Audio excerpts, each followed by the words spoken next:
kaayyoon kaleessa itti wareegamneef kana miti waan ta'eef qabsoo keessan ilmaan keessan bosona jirtu tumsitanii egeree fi abdiin keessan isaani waan ta'eef walitti dhufanii waliin dubbachuun ni danda'ama yoo ta'eef qaamni nagaa jibbee qawwee bannifatee bosona Oromiyaa fi gammoojjii keessa beelaaf dheebuu qorraa argeetu deemu jiru walitti dhufanii waliin hojjetan. Sanan taane yoo taate abdiin nuti qabnu hin jiru waan ta'eef diinni bitaadha mirgaa nutti roorrisaa jira. Isa kana ofirraa cabsuudhaaf irree tokko walii dhaabbachuu danda'u qabna. Qabsoon keenya kaleessa sar'as sirna irratti malee saba irratti amantaa irratti waan irratti xiyyeeffatu tokkollee hin qabu. Har'as nuti xiyyeeffannaan keenya sirna irratti malee namtokkee irratti amantaa irratti waan xiyyeeffatee miti jechuudha. Kan nuti qabsaa'aa turreef jijjiirraa hundee malee jijjiirraa sirnaa attawaawiin achi nama isaa buusee asii fiduu miti. Qabsoon Oromoo jijjiirraa hundee barbaada. Gaaffiin Oromoo gaaffii bu'uuraati. Gaaffiin bu'uuraa hundee irraa gaafa deebi'e Oromoon nagaa argata. Oromiyaan nagaa argatti. Qajeellotti immoo misooma diinagdee waan barbaannu fi Oromiyaa badhaatu ijaaruu dandeenya jechuudha.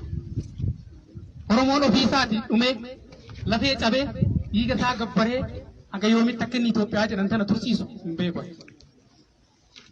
Ofii dhumaa obsaa jedhama ajjeefama mana gubachaa hayyootaa hidhama lubbuu dhabaa qabeenya saammamaa haga yoomitti akka jiraannus hin beeku jechuudha.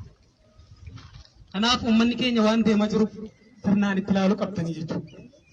Haraara galgallis haraara ganamnis haraara haraarri shiraa kaleessas qabsoo keenya sakaale har'as sakaaluuf jira. Haraarri shiraa dhaabbachuu danda'uu qabaani. Haraarri shiraa dhaabbachuu danda'uu qabaani. Abbootiin gadaa, abbootiin amantii, haati siiqqee dhugaadhaan qabsoo Oromoo bu'uurarraa gaaffiin Oromoo bu'uurarraa maal isa jedhu hubattanii sirnaan iddoo rakkoon jirtu bartanii gaaffii uummata keenya hunda irraa akka deebi'u dhiibbaa gochuu danda'uu qabdan malee gaabii addeeffattanii bakkuma qaamni mootummaa isin waame harka reebdanii darbu yoo taate har'as dhiigalmaan keessan irratti qoosaa jirtu.